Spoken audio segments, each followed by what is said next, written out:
কায়েতের ছেলে হয়ে চণ্ডীপাঠ করবে? এই কেমন কথা? এ কথা তো শোনাও পাপ। সমাজ কি বলবে? লোকে যে ছিছি করবে। মহালয়ার ভোরে আকাশবাণী থেকে সরাসরি চণ্ডীপাঠ করবেন বীরেন্দ্রকৃষ্ণ ভদ্র, এমনটা ঠিক হতেই নাকি রেডিও অফিসের আনাচে কোনাচে গুঞ্জন তুলেছিল এই ধরনের মন্তব্য। যার কাঁধে এই দায়িত্ব, তিনি পর্যন্ত এই বিশ্বাসে বিশ্বাসী। মুখ কাঁচু মাচু করে হাত কোচলে তিনি আবেদন নিবেদন জানিয়েছিলেন পঙ্কজ কুমার মল্লিকের কাছে। কিন্তু পঙ্কজবাবু নাছোড়, তার একটাই কথা, মহালয়ার সূর্য উঠবে বীরেন্দ্রকৃষ্ণের স্তোত্রপাঠ শুনতে শুনতে। সম্প্রচারিত হবে মহিষাসুরমর্দিনী, বাণী কুমারের গ্রন্থনায় সন্ধ্যা মুখোপাধ্যায়, মানবেন্দ্র মুখোপাধ্যায়, দ্বিজেন মুখোপাধ্যায়, তরুণ বন্দ্যোপাধ্যায়, উৎপলা সেন, ইলা বসু, পঙ্কজ মল্লিক ও সুপ্রীতি ঘোষের গানে। সালটা 1931। পঙ্কজ মল্লিকের জোরের কাছে হার মেনে মহালয়ার আগের রাতে সমস্ত শিল্পী আকাশবাণীতে ব্রহ্ম মুহূর্তে মা দুর্গাকে স্মরণ করে স্তোত্রপাঠ শুরু করলেন বীরেন্দ্রবাবু। পাঠ করতে করতে তিনি আস্তে আস্তে ডুবে যেতে লাগলেন মন্ত্রের মধ্যে। তার পাঠের সঙ্গে চলছে সমস্ত শিল্পীদের কালজয়ী সব গান। তব অচিন্ত রূপচরিত মহিমা, জাগো তুমি জাগো, বাজলো তোমার আলোর পেনু, জাগো দুর্গা, জাগো দশ প্রহরণ ধারিণী।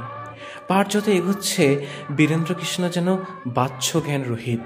একবারে শেষ পর্বে এসে মাকে ডাকতে ডাকতে তিনি আত্মভোলা। চোখ দিয়ে গাল বেয়ে গড়িয়ে পড়ছে শরতের শিশিরের মতো পবিত্র অশ্রুকণা।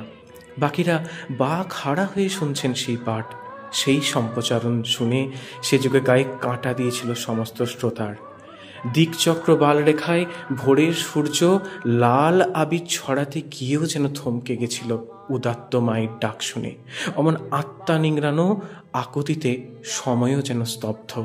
আকাশে বাতাসে তখন গমগম করছে একটাই ডাক, আশ্বিনের শারদ প্রাতে বেজে উঠেছে আলোকমঞ্জির। পরদিন সবার মুখে একটাই প্রশ্ন, অমন হৃদয় নিংড়ানো চণ্ডীপাঠ করলেন কে? কেউ ভুলেও জানতে চাননি যিনি পাঠ করলেন তিনি কোনো ব্রাহ্মণ সন্তান না, কায়েতের ছেলে। 91 বছর আগে জিতে গেছিল পঙ্কজ মল্লিকের জেদ। ভাগ্যিস বিধাতা পুরুষ সবার অলক্ষ্যে সেদিন নিজের হাতে লিখেছিলেন এক নতুন ইতিহাস। তার আশীর্বাদে কালজয়ী হয়েছিল বীরেন্দ্রকৃষ্ণ ভদ্র, বাণী কুমার, পঙ্কজ মল্লিকের মহিষাসুরমর্দিনী। মহালয়ার ভোরে শুরু হয়েছিল সেদিন কায়েতের ছেলের চণ্ডীপাঠে। সেই শুরু। তারপর 91 বছর ধরে গঙ্গা দিয়ে অনেক জল বয়ে গেছে, বদলেছে বাঙালির জীবন, পছন্দ, ভালো লাগা, মন্দ লাগা। কিন্তু এই আজও একটা বিষয়ে বাঙালি ভীষণ প্রাচীনপন্থী, মহালয় বীরেন্দ্রকৃষ্ণ ভদ্রের ছাড় নেই। এ ব্যাপারে শহর এতটাই স্পর্শকাতর যে মহানায়ক উত্তম কুমারকেও পর্যন্ত রেয়াত করেননি। ইন্দিরা গান্ধীর জরুরি অবস্থার সময় মহানায়ক এবং হেমন্ত মুখোপাধ্যায়ের উপর দায়িত্ব বর্তেছিল এই অনুষ্ঠানের। বাঙালি নাকি সেদিন মুখ ফিরিয়ে নিয়েছিল। শোনা যায় মহানায়কের বাড়িতে ঢিল ছোড়া হয়েছিল। অভিমানে অপমানে আকাশবাণী ছেড়ে দেবেন বলে ঠিকও করে নিয়েছিলেন বীরেন্দ্রকৃষ্ণ। সুপারফ্লপ সেই সম্প্রচারণ শুনে বোধোদয় হয়েছিল বেতার জগতের কর্মকর্তাদের। সসম্মানে ফিরিয়ে আনা হলো বীরেন্দ্রকৃষ্ণকে। শোনা যায় মহানায়ক স্বয়ং নাকি নিজে বীরেনবাবুর বাড়িতে গিয়ে ক্ষমা চেয়ে এসেছিলেন। 1905 সালে আহিরিটোলার কালীকৃষ্ণ ভদ্র সরলাবালা দেবীর কোলে জন্মেছিলেন যে বীরেন, কে জানত একসময় তিনিই হয়ে উঠবেন মহালয়ায় বঙ্গজীবনের অঙ্গ।